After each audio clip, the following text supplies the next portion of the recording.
مش كل اللي خرج من أسرة مفككة معاش حياة زوجية سعيدة، مش كل اللي ما كملش تعليمه وما نجحش في حياته، ومش كل اللي اتخرج من تخصص معين اشتغل بالتخصص بتاعه. أيوة، في حاجة اسمها قانون السبب والنتيجة، اللي هو حصل حاجة فحصل أثر ليها أو نتيجة. ولكن هل القانون ده دايما صح؟ أو هل دايما بيتطبق على كل الحالات؟ أوقات كتير بعض المعتقدات أو الأفكار بنبقى مصدقين فيها جدا، فبالتالي بنقدر نوجد لنفسنا مبررات لا حصر لها في إني محاولش أغير حاضر أنا عايشه، أو أحاول أسعى لمستقبل بتمناه.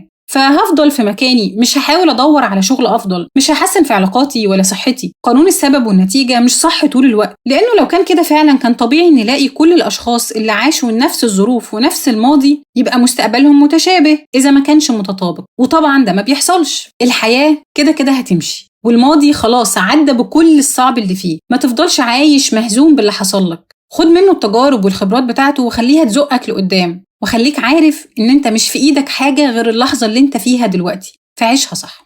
الكلام اللي قلناه النهاردة من كتاب اسمه قوة البساطة. وبس كده، أعاننا الله وإياكم.